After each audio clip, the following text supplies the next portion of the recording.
Hi! I made a huge mess, but it was worth it in the end. The other day I browsed the interwebs while seeing this.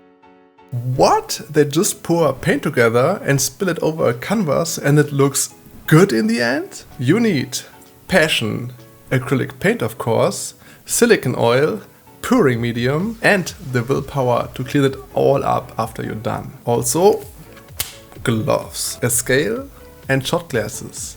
I started with using the scale to measure the water. I tried because my fucking scale just jumps from 0 grams straight to 4, which is completely and utterly useless in my case. I switched to the teaspoon measuring method because every teaspoon, at least in Germany, has about 5 milliliter of volume, which is the equivalent of 4 grams of pouring medium in this case, on my perfectly accurate scale at least. So, after this, it was time to add the paint. Let's recap if you're confused.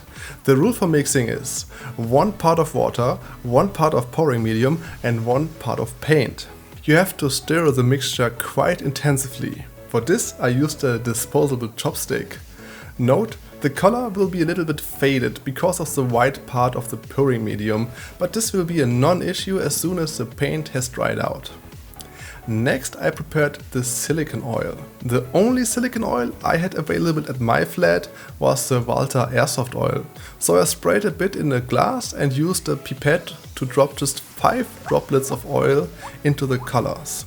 Important note here, only stir the mixture a little bit afterwards. You don't want the silicone to be too distributed in the acrylic paint. With this done, it's time for the pour. As a beginner I used the swipe method, which is one of the easiest, they said, but don't just swipe right all the time. This is going to make a huge mess, so be prepared. Always wear gloves and put paper underneath your working area. You have been warned. For the swipe, you need to pour lines of acrylic onto the canvas. After this, you simply use a piece of wood, glass or acrylic glass in my case, to swipe from top to bottom of your canvas. But watch out, don't scrape off all the paint and pay special attention to how I wiggle the acrylic.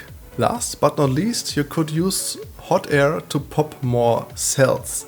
In my case I used a hairdryer, but a heat gun will be probably better. Now for the messy part.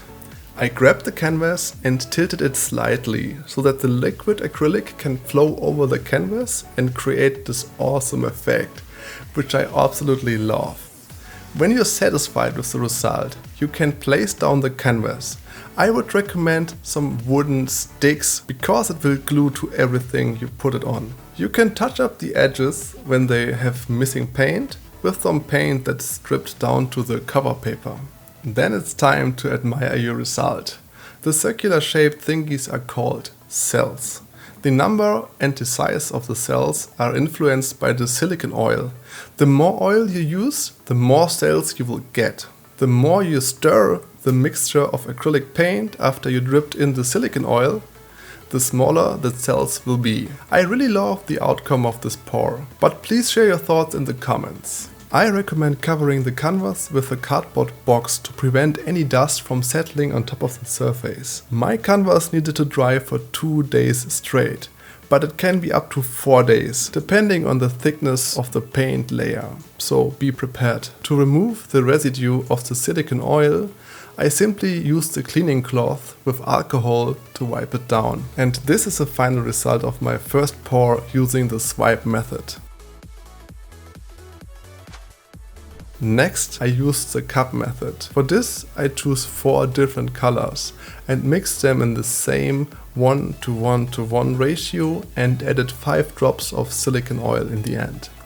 The cup method is more complicated because you have to fill up a cup completely without mixing up the individual colors too much. Then the canvas is placed on top of the filled up cup and the whole thing is flipped around. The most difficult part is to pull up the cup without spilling too much of the color.